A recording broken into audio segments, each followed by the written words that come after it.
Inside the Birds is back. What's going on, everybody? It's Geoff Mosher and Adam Caplan. I can't believe it, but it's already the end of the week, and it's time for our game preview. Of course, the Eagles are going to be at home, and apparently there will be some fans for the first time this year. We'll see how many show up. And they'll be playing probably maybe their most difficult opponent of the year, not only because the Ravens are a good team, but as we'll talk about, kind of a matchup nightmare for the Eagles. The Ravens are the type of team that have the ability to hit the Eagles where it hurts the most, Adam. So we'll break it down, but I'm really curious, and I'm very excited for Sunday's pregame show with you, myself, Greg Cosell, and Trey Thomas to really get into the nuts and bolts of what's been going on with the Eagles defense and also what's awaiting them with this Baltimore Ravens team that has been good, not great statistically in certain areas compared to last year, but still a very, very good team. Yeah, they're a harder defense to prepare for than the Steelers. The Steelers run a 34. You know they're going to blitz. You kind of know what you're getting from the Steelers. Steelers are more gifted, more talented on defense. The Ravens are a tougher matchup. Yeah, more brawny, right? Yeah. I'm sorry. More brawny, right? I mean, they're just they're little thick more up front. physical. Well, with Campbell now, Calais Campbell gives him a different look. Brandon Williams is a massive nose tackle. They're using Pernell McPhee. It's funny. I thought he was finished with the Bears, but no, they're using him. Patrick Queen's fun to watch. We'll get into their defense, but it's a whole new ball of wax, man, with this thing. It's completely different than the Steelers. They both were the 34 front, but the Ravens are so much more confusing defensively than Steelers are. Eagles surprised me last week that they scored 29. That was pretty fantastic considering how short-handed they are, but right. This to me is a bone knuckler, man. This one might be – I thought last week could be a high-scoring game, particularly from the Steelers standpoint, and it was. But this one for the Eagles, I would be stunned if they scored 20. I don't know how they're going to do it, but we'll get into it. Yeah, don't give away the pick just yet, all right? We got a lot of breakdown. I don't even know what my pick's going to be yet. We need to get through this game, and I'll pick it. Absolutely.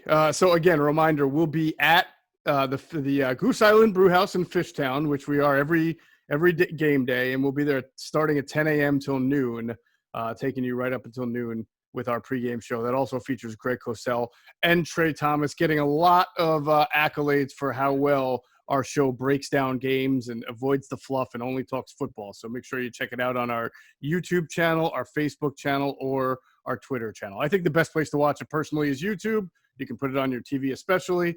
Watch it wherever you want. Verizon Fios has it. Real quick, Verizon Fios. I've watched it on YouTube. Mm-hmm. It is great, especially if we all have HD TVs now, but the background is so good at the Goose Island Brewery. It's like you have to see the color. It's just it's amazing. I didn't quite know how it would look on there, Geoff, but I did test it. It's funny you mentioned YouTube. I looked at a little bit of the tape. It's beautiful, and kudos to our friends who produce it. They do a phenomenal job. Yeah, our friends at Rebel Hill Productions. I'm glad you like the place, Adam, because we have a short turnaround. We'll be there again Thursday night, right after, because the Eagles will be playing the Giants. Giants? Yeah. On Thursday Night Football. Giants, yeah. And that one will be 5 to 7 p.m. That'll be 5 Correct. to 7 p.m. for that pregame. 5 to 7 p.m. Had a great conversation, you and I did, with Ron Jaworski. It is up on our Inside the Birds YouTube channel and podcast platforms. I encourage a lot of people to check it out. Jaws has kind of he's such a charming and optimistic guy that he kind of has a reputation that you think, like, when you ask him tough Eagles questions, he's going to give everybody the benefit of the doubt. Well, he did not. So if you really want to get into the real teeth of some of the issues, Jaws was not afraid to point him out, be it Carson, be it defensive scheme, be it O-line. And so I would encourage everybody to check out our interview with Ron Jaworski that we did on ITB TV. Check that out as well. And then if you haven't seen Grillin' the Birds with Trey Thomas and Derek Gunn, Adam, there's a great Seinfeld reference in there. I don't know if you. I saw the promo. Yeah, I saw it. I got to listen to it. Yeah, a little bit about Doug Peterson not going for it on fourth down against the Steelers there. A little shrinkage was brought up. Like, I saw that. Yeah, so pretty interesting there. And then also Tales from the Blind Side with Jamal Jackson, Todd Hermans, and Trey Thomas came out this week, and it was fantastic as well. All right, let's get into breaking down the games. First, as usual, Adam, we have to talk about some of the transactions. And I'm not going to I texted you about it when it happened. I'm not going to harangue like Howie and the organization on this. But when you talk about like a philosophy and you talk about like an identity or what you're doing, Casey Toohill is a guy who made the team. He's a nice, young, try-hard player with upside. And he was good enough to make the 53. Now, he hasn't played it all, but he's good enough to make the 53. And then he got waived this week to make room, I assume, for Vinny Curry, who I assume will be active. And that's fine. But in doing that, right, Washington claimed him off waivers, and now they lost a guy that they liked, that they felt had a promising future. Now, he's a 7th-round pick, so you never know. But he was good enough to make the 53. And you have a couple of guys on the 53 now who are just there, like the running back, Huntley, right? He's not touching the ball. He's not doing anything. He's not playing a position that you value as an organization, running back, right? So to me, it's weird. Like, again, it might be just a 7th-round pick, and maybe Casey Toohill never is anything in the NFL. But I just mean philosophically, for what you are as an organization, I don't understand how that made sense. What they should have done, if they like Toohill at least a little bit or enough to try to develop him, if you didn't want him on the 53 or you didn't want to risk waiving him now, what you could have done is cut him for the initial cut down to 53 on that Saturday for week 1. Do it on Wednesday and Thursday. Teams are most likely to let him pass through. Right. A, he's a 7th-round pick. B, teams are not trying to claim players early before Saturday. They're trying to cut down. That's the secret. That's what personnel people tell me. That's when you really sneak them through. Cut them early, because teams are not consumed with claiming players. They're trying to cut down to 53. So that probably wouldn't have been a better decision, but you would have see, this is the thing about some of these players that they've not let develop. What is the plan here to develop players for the future? You didn't have because of COVID, you didn't have an offseason. You had an abbreviated training camp, which was really not a real training camp. You had no preseason. So try to get these players to the offseason, and just that way, like Sharif Miller would have been the perfect example, who I believe visited this week. Just get them to the offseason. Figure out a way to manipulate the roster, right, and just get them there. But they clearly didn't do it. They prefer having an older player like Vinny Curry. And I know Vinny, it's been a great story. He did well in training camp. He showed up in shape. We know that. But, man, where are the young players, man? Where are the guys that they've drafted that they could develop? They need more of them. Yeah, and again, like it doesn't have to be an either or, right? With Vinny or Casey, they could have still had both, and then just chopped at another area where they seemingly have a lot of guys. Again, I mentioned Huntley. Huntley would be the one for sure. Yeah, probably the obvious one, right? And I don't know. I wonder if they felt that they were going to be able to get him back, kind of like a Noah Togiai all over again, where you think that you're going to waive a guy that nobody wants, and then all of a sudden he's claimed. Different because they at least have a lot of depth on the D-line. But, again, not young, not like you're saying. Think about the extraordinary measures that Howie Roseman went to last year to make sure he had at least 10 draft picks this year, or 9 or 10, whatever it was, right? I mean, we've gone through the idea of cutting LJ Fort to make sure that your comp pick formula was not going to be impacted. I mean, they did things that you could argue were detrimental to the team. Same thing with Sendejo, because he wanted this stash of picks, and then he went into the offseason saying, look, we need all of our draft picks because we're trying to turn over the roster while we're also trying to win. That's what good teams do. And that was a guy who, again, if he didn't make the 53, if he didn't have a good camp, if he was just a guy who's, then maybe I wouldn't think about something. But it is a position you value, defensive end. He made the team. He had a good camp. And now, as you're mentioning, you don't get a chance to develop him. So, again, mixed messages to me. I agree. Huntley would have been the guy. And then, look, you're not losing anything if he gets claimed. If he doesn't get claimed, then you put him on you sign him to the practice squad. The Lions, talking to a pretty good line source, he wasn't ready to do really anything. He was a kid they liked. He's explosive. He needs an offseason type of player. He almost certainly, barring a major surprise, will not help the Eagles this season. But I don't have the access to their thinking like they do. This sends a mixed message. I agree with you there. on that. I'm all about player development. This has kind of been my mantra, talking to so many NFL people on this offseason and and all the challenges that they had in trying to develop players. But for every Jason Huntley, there's Travis Fulgham. Sometimes you get lucky. These guys fall out of the sky once every blue moon, and it must have been a blue moon for him. I like that. Seriously, how the hell? His nickname, the Travis Blue Moon Fulgham. What a story. What a story. It is a great story. But I was going to go and give you the Howie Roseman quote on Casey Toohill when he made the 53. Basically, I'll give you the gist. He says he's got all the tools in his body and all the explosiveness, a relentless motor, and we were happy to put him on the 53. Okay. So I guess that just went out. What changed? Yeah, exactly. I know he was active for the first game, and maybe he was active 2 games. I don't recall, but I know he was not really going to help them if all the DNs are healthy. And clearly, with Avery's breakout game 2 weeks ago, Avery now has this small sub-package role, which could be pretty good. Mm-hmm. But man, I don't quite understand the way that they're developing these young players, but they're going to have some answers in this offseason. I mean, this is not the show to do this. Right. We're going to devote, as we always do, a ton of intel in the offseason in January and February, and depending on how if they're not in the playoffs, folks, we're going to hammer this like no one can do. Only Geoff and I can do this. We've put out clues, by the way. If you guys listened closely about some of the issues that they were having when developing players. Now, they're developing some players, but some are not being developed as well as they need to be developed. Or being given the chance. Well, that's the thing. It's like, again, to move on from here, they need an offseason. I get that. They clearly need an offseason to develop the players that are on the team. But why they're not giving guys like Sharif Miller and Toohill a chance to develop? You knew that Sharif Miller was sort of I don't want to call him a project, but a long-term solution at the end. He wasn't going to do much as a rookie if he played at all.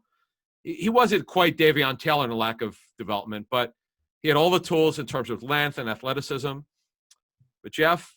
Well, yeah, I hate to keep doing this, but now that it's crystallizing in my head, Casey Toohill is the guy that pushed Sharif Miller out the door. Casey Toohill made the team as a 7th-round pick as a rookie, and now you got neither of them. So what did that do for you? I mean, anyway, I digress. Yeah, it's just confusing. You're like you said, I don't quite understand it. I just don't. I've thought I've had the right answers, but clearly I don't, and I don't know if we're going to get them until January when the season's over, but it is what it is. Absolutely. I like that. It is what it is. Speaking of is what it is, a lot of injuries. Lane Johnson has been resting his ankle, and Matt Pryor has had an illness for most of the week. So it seems like there is a realistic chance that you could be getting Jamon Brown at right guard and Jack Driscoll at right tackle. And as much as I've been calling for Jamon Brown at right guard, and I do think that's a good thing, it's like, man, you're doing it against this team with such a big physical, brawny front, and now you're going to have maybe 4 backups. The only guy left is Jason Kelce at that point, and you're shaking your head. That's all you can do is shake your head. I know. I'm just. That's all you can do. As you're outlining this very well, I'm thinking that this is not good. I've got a lot of information on the Ravens defense and kind of what they do pre-snap, and they're very confusing. As well as my lad have played, considering all the challenges that he had, that he'd never, he's learning how to play football. But that's really what it is. He did pretty well last week, considering all of it. The mental gymnastics, and again, I'm glad it came through well. But Lane Johnson, we'll find out what happens later today, but I have a hard time seeing him playing. He came back too early, I think, my opinion, that he came back early. We reported first what the surgery was. We actually put it on our pregame show where we break a lot of stories. I do my best not to put them out on Twitter. In fact, I haven't put one of the scoops out on Twitter. I know you've been so good for us. Yeah, and I have Geoff too. Geoff has held his – how about this, folks? Geoff and I, sure, do we talk before shows? Sometimes we don't tell each other what we're going to put out there. I didn't know that Rager had his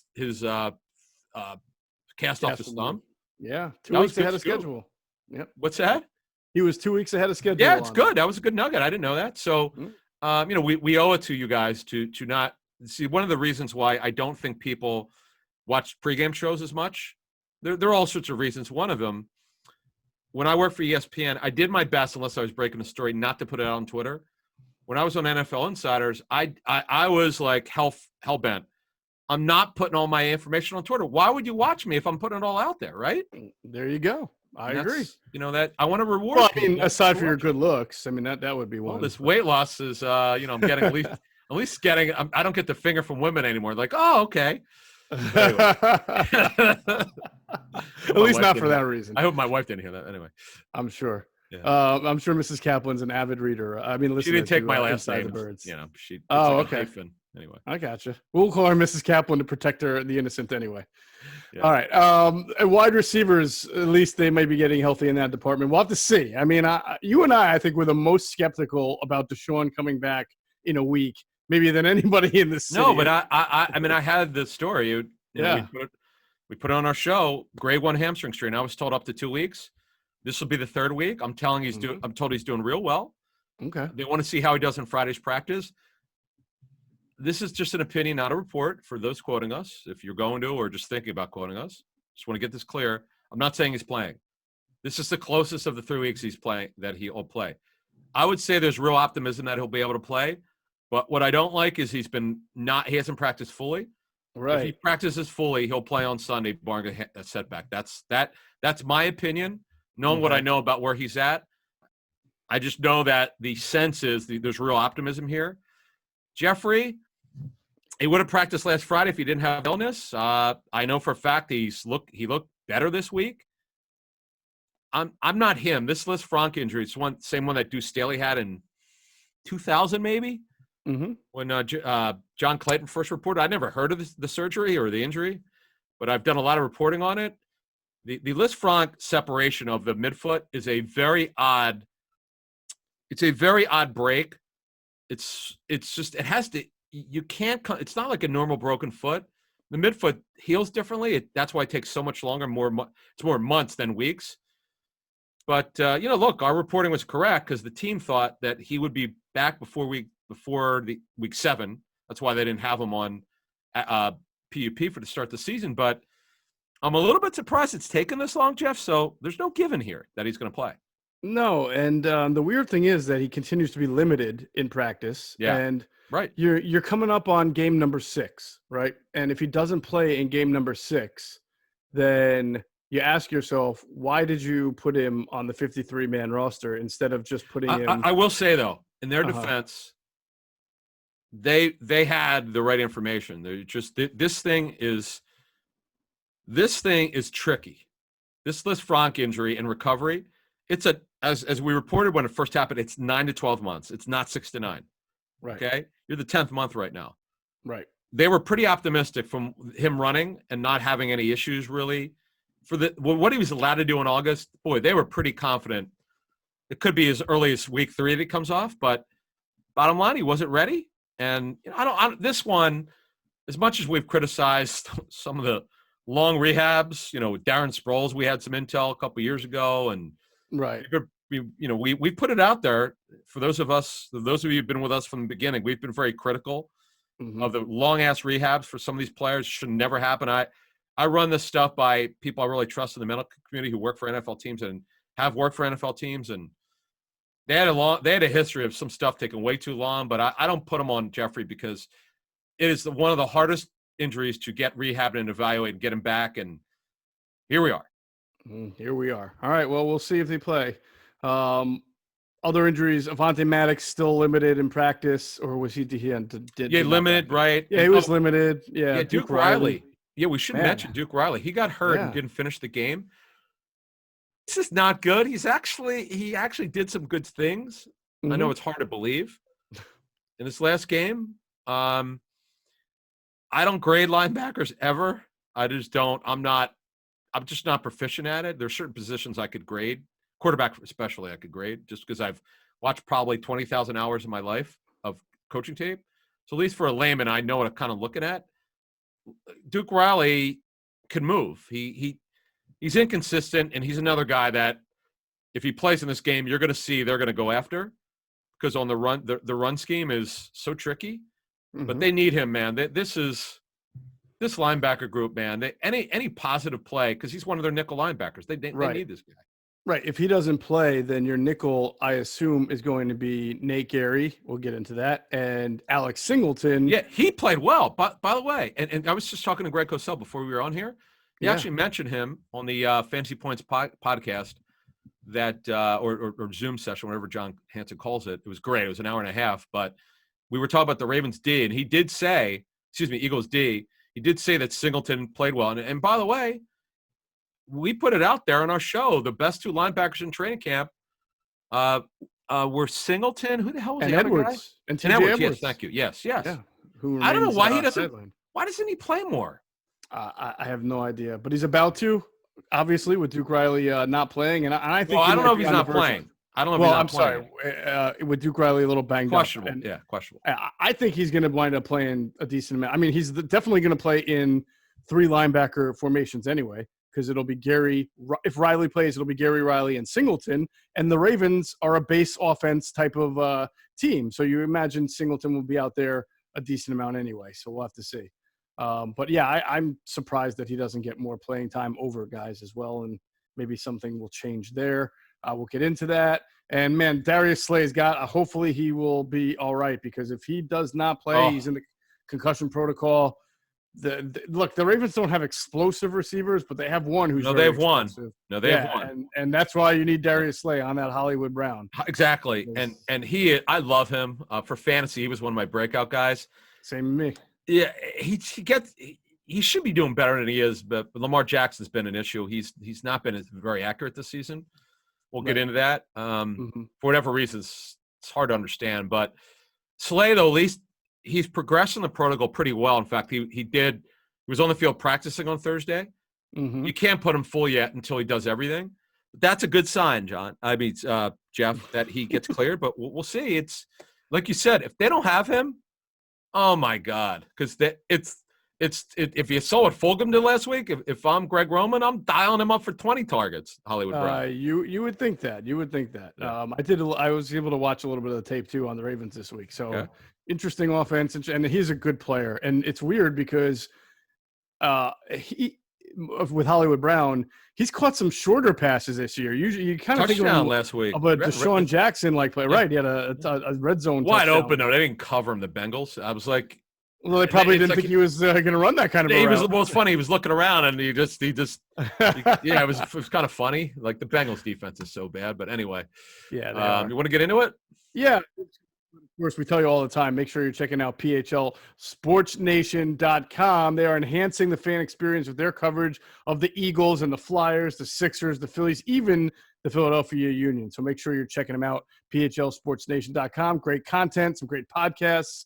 And, of course, they just, churn it out just like everybody has been. So make sure you're checking them out and find them on Twitter at PHLSportsNation. Just at PHLSportsNation. They're great. Yeah, they are. We really appreciate their it's PHLSportsNation.com. They cover. I read their Sixer stuff religiously when the Sixers are playing. They do a lot of podcasts. They cover it, man. They're all over it. So we love them as an affiliate. They do a great job. They do. All right, let's pause real quick for a word from another great sponsor. All right, let's get into the Eagles offense against the Ravens defense. Now, we've already foreshadowed a little bit here, Adam, that the Steeler defense and the Raven defense are both good, but they're good in different reasons. And you're right, the Steelers, they can really they bring it through the edges. They blitz from everywhere. They've got great pass rushers. The Ravens are a little bit more lunch pail up front, brawny.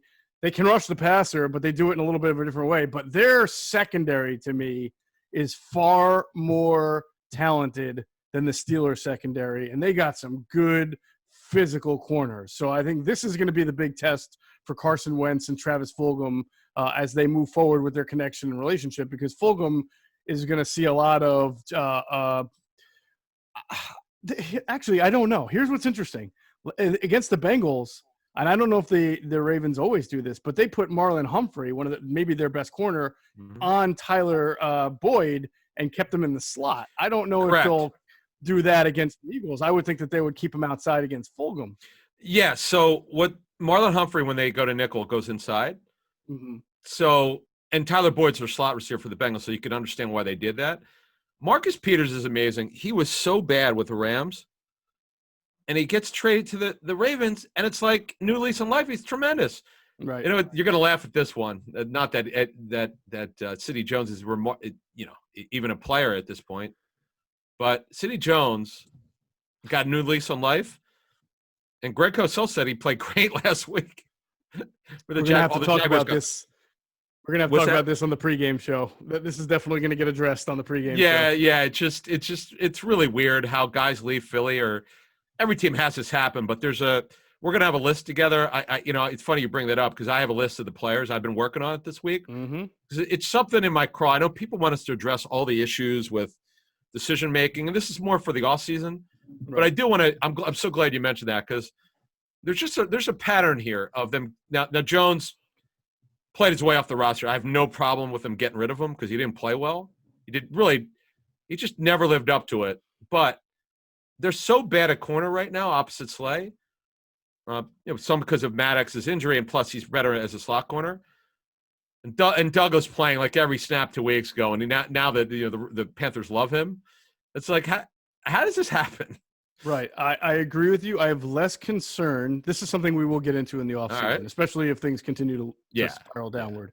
Yeah. Less concern with them releasing him because he did not play well as an Eagle. But I have a bigger concern as to why he did not play well as an Eagle, especially if he winds up having a decent. And listen, a 1 or 2 games is not anything. Exactly. But you're seeing Rasul Douglas actually play consistently for a good Panthers team that has a decent defense. And now, if Sidney Jones does this in Jacksonville, you have to ask that question. Okay, we saw that they were not good players in Philadelphia, but now we know they're good players elsewhere. What was going on? Exactly. A process, as you talk about all the time, but that is for down the road. Right now, what we have to talk about is Wentz and Fulgham and Ward and possibly Deshaun Jackson going up against a triumvirate of corners in. I don't want to just keep it to Marlon Humphrey because, as you mentioned, Marcus Peters is playing well, and Jimmy Smith, who was once their number 1 corner, is now their number 3, and that's a pretty good number 3 corner. Still a physical guy. Yeah, actually, he's playing safety too. Cosell said so. So I saw that. I wasn't sure if my eyes were deceiving me. He's doing both. He's actually doing both because he doesn't run that well anymore. And he's in his 30s. He's had some injuries. He's had knee issues. Yeah, so he's like Corey Graham. It's smart. Yeah, it's actually smart. He is 32. Mm-hmm. And he's long, and he's been such a great draft pick for them. He's had longevity, and this is going to be a tough matchup because they're so much better than the Steelers are at corner. So one thing I got wrong last week. And I give Wentz all the credit. I mean, not all the credit, but a lot of credit with the way he played despite the turnovers. And I give these coaches tremendous job. They did a great job of scheming offensively. Their last 2 weeks, by the way, the word that I'm getting from other teams who've, I've crushed Schwartz for 2 years now from a couple people. It's generally the advanced people. I got to tell you, the Eagles offense, they did for all the issues they have on their offensive line, and Jackson and Jeffrey being out. They did a good job last week, and the protection, for the most part, was surprisingly pretty good. Not another thing I missed. I didn't see that. I give him credit, but man, what Wink Martindale, Don Wink Martindale throws them, you're so right. It's completely different. The one thing, the Ravens are not super talented in the front seven, but it's the way that they do nickel and dime. It's the way they use Matthew Judon, their franchise player. Yeah, good player. Number 99, who's been a great story as the 5th rounder at 16. Patrick Queen is all over the place. Man, he can move. Yep. I know Eagle fans are dying, but it is the Eagles, folks. They don't draft linebackers in the first round. Sorry. Oh, wait. Yeah, I was going to say, he went in the 2nd round, and he went before Jalen. Queen was no. Queen was a first-round pick, buddy. His first round. Oh, I'm sorry. I meant he went before Jalen Hurts. But the Eagle fans wanted him in the first round. And, you're right. He went, Jalen Hurts. That was a surprise pick. But Patrick Queen was dude. He's a man. I didn't know. I knew he can play. Yeah. But I did a little research on him, and I could see why he was a first round pick. He is all over the place. So the way they're doing this, man, they have different roles. My man, 54 Tyus Bowser, he's one of my favorite Ravens. number 54. Wait till you see him. He is athletic. Martindale, as I understand, was not very high on him for his first couple of years, but he's all in with him. And Geoff, as you saw, you said it, you saw the tape. They do so much with their multiple formations, pre-snap and post-snap. Bowser has his role. Judon has his role. LJ Ford doesn't play as many snaps as you think. Correct. But Queen has his role. He doesn't play 90% of the snaps, but he's going to be probably in the 70% role, man. They do all sorts of stuff, and this is – dude, answer this question for me. How the hell are the Eagles going to score this game? I don't know. The Ravens are really good at attacking in different ways, as you're mentioning. The Steelers do it too. The Ravens are good at, they do a lot of they'll have a lineman drop back, but a linebacker blitz or a safety blitz. They'll stunt on one side. They'll do some tilted front stuff. I mean, they just attack you in so many different ways. And again, with the Eagles kind of beat up front, it's going to be hard. And they just don't give you that much space. And again, exactly. One thing that we noticed about the Steelers, and I'm very curious to see as they go forward, that Joe Hayden didn't run very well. No, they got him. They look like you can be they can be exposed to corner, and I don't see that in the Ravens. They play the Bengals, who like to throw the ball around a lot, go empty backfield and throw, and the Bengals did not have a whole lot of success doing that against the Ravens. So, and now I know the Bengals stink, but again, the Eagles have not been exactly a top 5 team themselves, so it's going to be difficult. Right, but the Bengals are really talented on offense. They just have an awful offensive line, the worst in the National Football League. Giants are probably a close second. But, man, you set this up well. I don't have much else to say other than to tell you. You answered it for me. I don't know how they're going to score. It's going to be hard for Miles Sanders. It's going to be very, very difficult. Yeah. By the way, that's the point I was trying to make was that the Bengals, they have good skill position players. They scored 3 points. I know. The Eagles are hurting at the skill positions right now, and it's just going to be very difficult for them. So the Eagles defense is going to have to play extraordinarily well, and that's saying something right now. Yeah, I would tell you. I watched that Kansas City game, and that game, I think it was week 3, maybe. That Monday night game. Boy, the Chiefs did some interesting stuff in that game. A lot of misdirection. They hit Hardman and Hill. Now, obviously, Mahomes is impossible to cover. To just figure out what he's going to do. He destroyed him in that game because they're not super athletic up front. But they play what you call really good team defense. Right. Here's what I'm doing. I'm rolling out Wentz. I'm doing it again. Carson's really good throwing on the run. I'm going to have – look, the coaches did a phenomenal job last week. They're going to have to dial it up even more. They're going to have to come up with something that's real unique to what they do or they haven't done. They haven't shown on tape. But, man, Wink Martindale does such a good job, man. I just – 29 last week, and that was a surprise. But the rate – although, again, this did sum this up. The Steelers are more talented on defense, but the Ravens are more talented in the secondary, even without Earl Thomas. They're still really good. Yes, they are. And then you could see why they weren't afraid to move on from Earl because they got some guys in the secondary who can get it done. They're even Chris Carter, is it? The safety that they got? Chuck Clark. I knew it was CC. Yeah, Chuck Clark. Yeah, Chuck Clark. Is a fairly decent player in his own right. Good story. And Deshaun Elliott, I know they love him, but he's always been hurt. Elliott's the kid who's starting for Earl Thompson. Chuck Clark signed a contract extension last year. He's good. You mentioned Humphrey, who's phenomenal. I remember his dad, Bobby Humphrey, a running back, who played for the Broncos. Might remember him. Yeah. And man, this is, folks, get your hard hat on because Mosher just outlined it for you, man. You can hear it in my voice. I don't know how the hell they're going to score. You know who's on that team? Philadelphia's own Jihad Ward. Might remember him from Illinois. Yeah, Jihad Ward, right? Ward, right? Yep, Senior Bowl guy, talented former second rounder for the Raiders. He just never made it. Yeah. Justin Ellis is a backup, another draftee of the Raiders. Matthew Buke, a rookie, a third rounder. Yeah, he plays. Yeah, he's a tough one. You see Malik Harrison at all, third rounder? What number? Number 40. Doesn't stand out to me. Okay, out of Ohio State, he's gifted. Yeah, it's funny. These numbers are odd, man. 40 for a linebacker is kind of weird. Patrick Queen, 48. So it's gonna be hard, man. Go ahead. I said I saw that number a lot on tape. 48. Patrick 48. Queen. Yeah. So it's going to be a brass knuckler, man. I don't know. I mean, even if they protect, I just don't know if the Eagles receivers could get open, even if they have a full, even if by a miracle that both Jackson and Jeffrey play, Mm-hmm. I still struggle seeing how they're going to score. To move on, Boomer, I just want to finish it with this. They're not going to see a defense like this, and they're not going to see an offense like this again. You could play this game anywhere in the world. It's just not going to change the fact that this is a bad matchup for the Eagles. Right. But you know what? This is why the coaches get paid. Maybe they'll come up with something. Stranger things have happened. And real quick, I think the two guys that have to have games for them, and this is on Doug too, is Zach Ertz. Needs to be a guy who's accountable over the middle of the field because, again, they're going to come at you. They will zero blitz at times. They will leave guys one-on-one. So you got to have Ertz beating linebackers and safeties and making catches.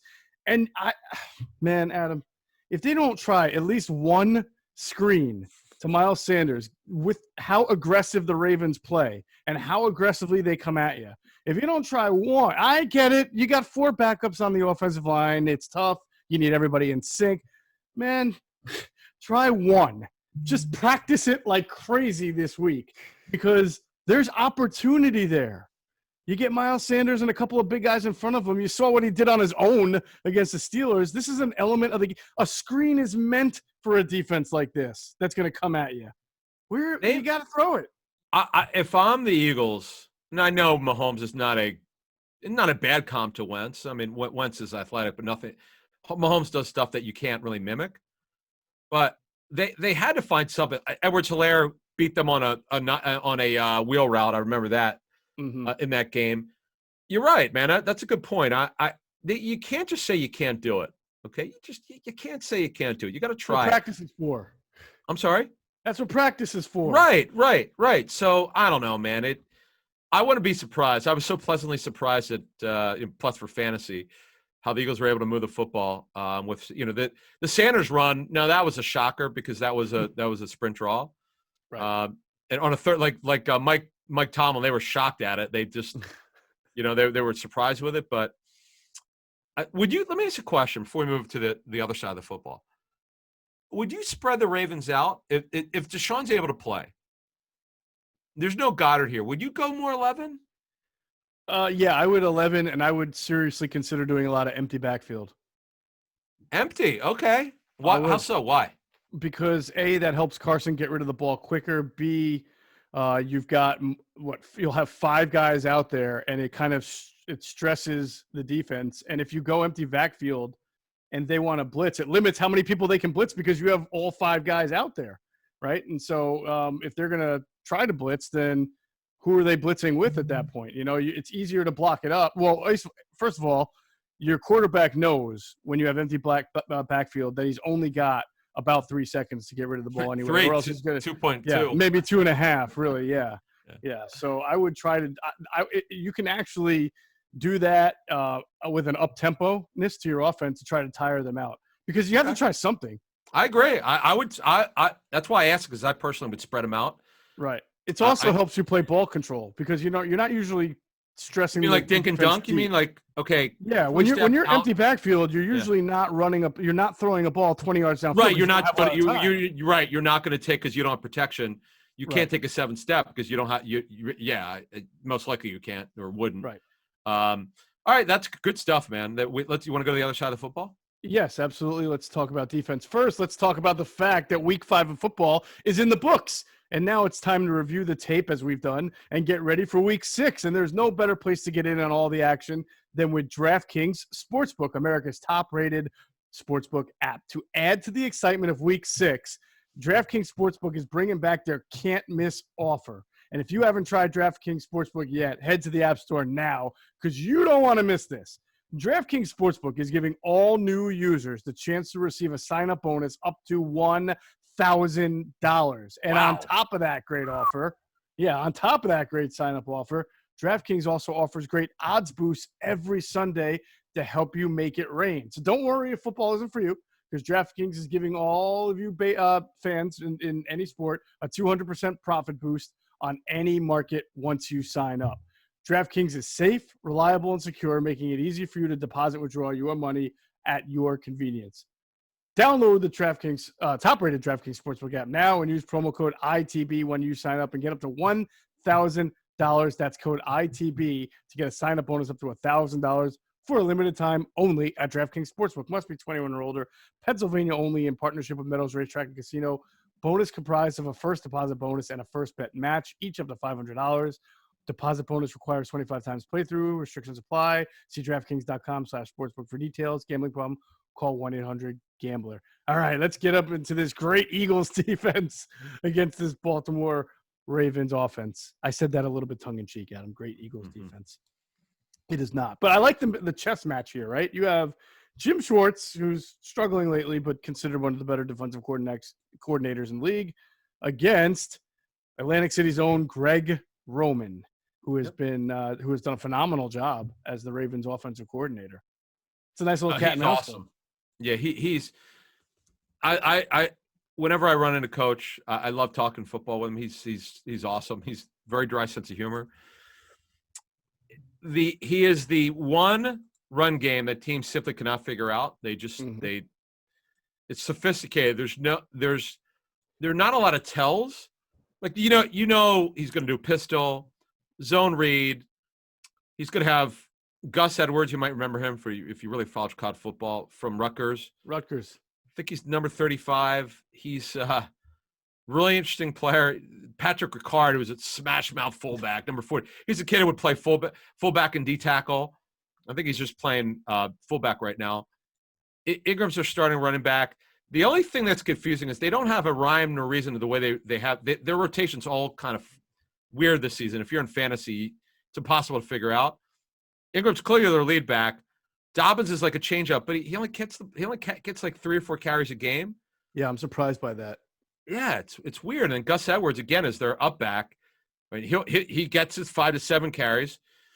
What they've done, they've used Devin Duvernay, their third rounder out of Texas, who is probably going to be their slot receiver starting next year over Willie Snead. Snead is their slot receiver now. He does a good job. But Dobbins is one guy. I'll tell you what, if I'm Greg Roman, I'm dialing up Dobbins in the screen game. I'm running wheel route with him. I'm doing misdirection. You and I outlined this, what we thought the Niners would do. They did a little of it. The Steelers destroyed them with Claypool and Ray Armstrong. Oh my goodness gracious! Yeah, misdirection. And if I know Greg Roman and studying him and talking to other teams about him, he's going to dial it up, man. He's going to. Why wouldn't you? Right? You throw the kitchen sink at him. Yeah, well, it's funny. I mean, I think what we noticed from the Steelers is that they did that kind of stuff, Adam, because they saw it on tape used against the Eagles before. Greg Roman doesn't have to, per se, play copycat. That's exactly what he does a lot of anyway. He uses a lot of misdirection. Yeah. He uses motion. He goes to – I mean, they'll play a lot of 22 personnel. They'll have, like you mentioned, the fullback and the running back and 2 tight ends on the field. They're not really 11 per se. They're – Nick Boyle, who's the highest paid blocking tight end in the league, I think he's making $6 million. There were like 10 teams in on him a couple years ago. Well, he can block. What's that? He can block pretty well. Yeah, he does. Yeah, I thought when I met him at the Senior Bowl, because he was coming out of Delaware, if I remember correctly. That's correct. I thought he'd be a pass-catching tight end, and no, they just made him a blocking tight end. And Mark Andrews, who you're going to see, who's terrific. The reason why he's terrific is because teams are so consumed with Lamar Jackson, and it's funny, and I don't know if you talked to any personnel people about this coming out of the draft in 18. It was sort of an afterthought when he was gone in the 3rd round because I know he went to Alabama. And people are not enthralled with him, but he's been terrific because the middle of the field's open. You're sticking a safety in down the box. You're so concerned with Jackson that you don't. He runs free. The guy's really good. I'm not taking anything away from him, but part of it's because you're so consumed with the quarterback. Yeah, no, that definitely helps him. I paid attention to him a lot during the watching that Bengals game because you have to feel because he's a tight end, he's going to have a field day against the Eagles just naturally. And I tell you what impressed me was you can see the opportunities created for him by Lamar Jackson, and just the fact that they have a very strong running game in general. They can work off play action. But there were a couple of catches he made against the Bengals where the coverage was on him. I mean, he's a known guy now after last year. It's not like people are surprised by him. And he's got really good hands. I mean, he caught a lot. Like, there were some tight windows that Lamar can get it through.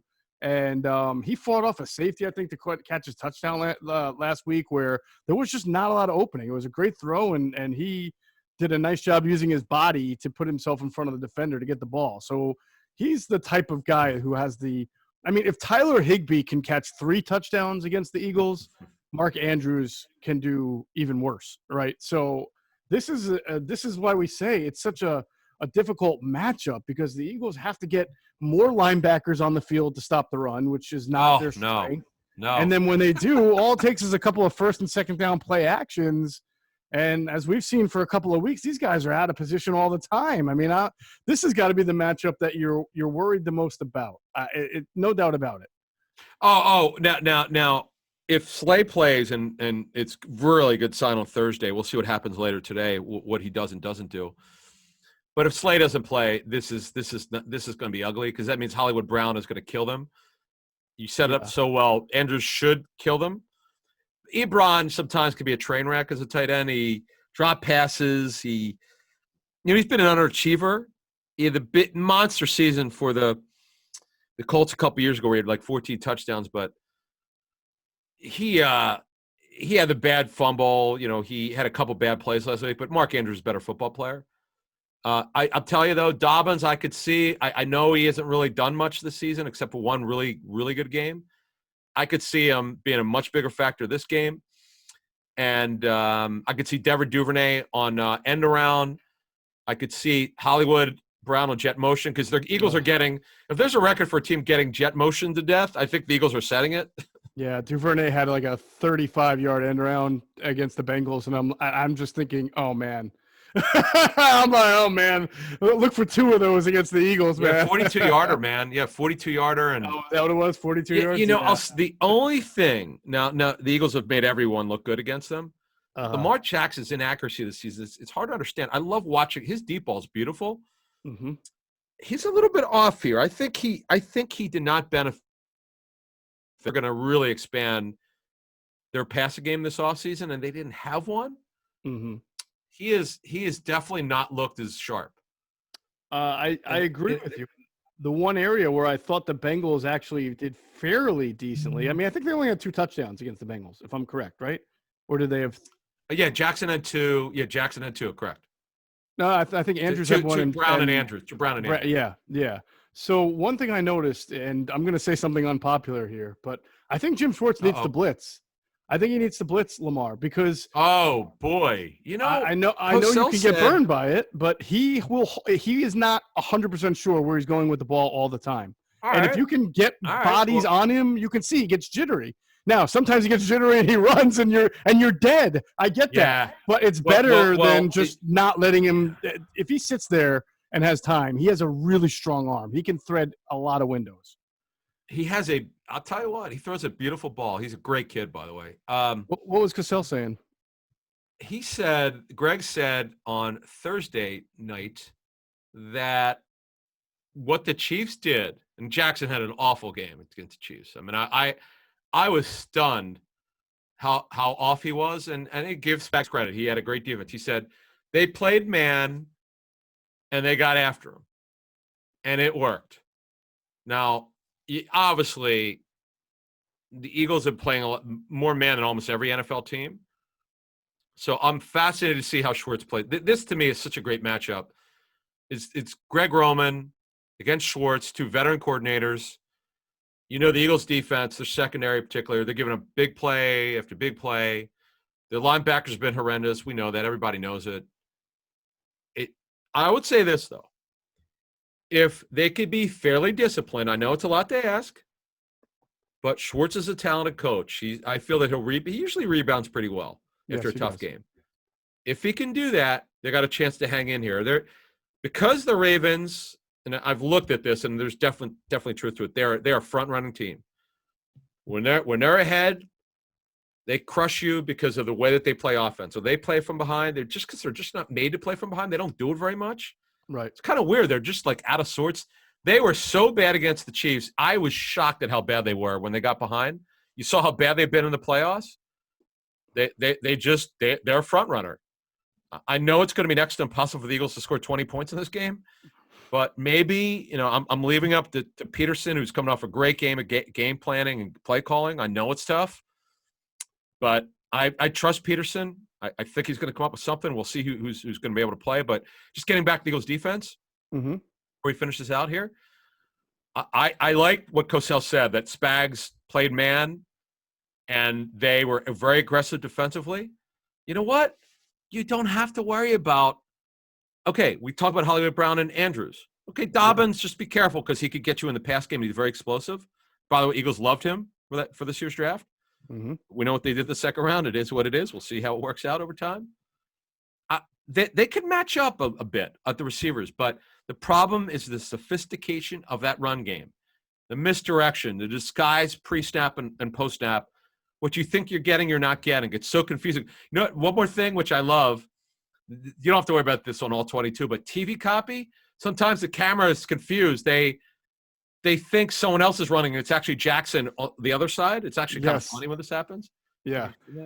But anyway. I did notice his rushing yards are down this year considerably. He was the leading rusher in the NFL last year. People are pissed for fantasy. He's not, because some people took him in the second round, and they're not getting – no. And this is what happens. You take a quarterback in the second round. If you take Mahomes, and Mahomes might hit 40 combined touchdowns, we'll see. It's not a given. But, man, it's tough to take a quarterback that early, man. He has to play such a high level for you to get value out of it. I know. That's why I grabbed Kyler in the 5th this year and hope that he would be like Lamar last year. And he's doing pretty well. He's getting a lot of points. Correct. So I noticed that his rushing yards are down, and I noticed that when you force the issue on him, you have to accept the fact that he's going to have a couple of back-breaking runs. But if you can get up on him a little bit and get him jittery and hopefully either force an incompletion or an interception, you got a chance to do something, because he will hold on to it and try to escape or try to look for somebody open. He's not a make him hold it. Make him hold it, guy. Right. Make him hold it. There you go. He's so fun. I'm a huge fan of Lamar Jackson. Oh, how can you not be? He's exciting. I'm sort of a Lamar Jackson truther. I will defend him, but I'm also honest. It's our job. I'm a little bit disappointed on the way he's played this season. I believe when he has a full off season next year, knock on wood, we're going to have one. He's going to be just fine. Look, they might be a Super Bowl team. I mean, we'll see. They're coached really well. Good. He's a great kid, and I cannot wait to see this game. I feel like last week I thought the Steelers were all the way, and I took a lot of heat. I was finally got one right. This one, Geoff, they're probably going to lose, and they might get hammered, but I feel a little bit better that they can pull off an upset here, just because if you not that anyone's going to figure out the run game, if you could just play a little more disciplined football against their offense, you've got a chance. But the problem is, even if you do that, if you hold them to under 20 points offensively, how are you going to score? I don't know. Our friends at DraftKings do not necessarily agree that this will be a close game, because the Ravens are 7.5-point road favorites against the Eagles. I can't remember the last time the Eagles were underdogs by over 7 points in back-to-back weeks. I may not have been alive, to be honest with you, the last time that happened. That's like some Rich Kotite era.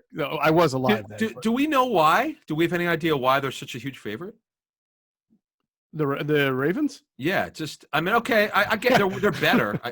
No, but it's a lot. I'm just saying, for a road favorite, that's a big number.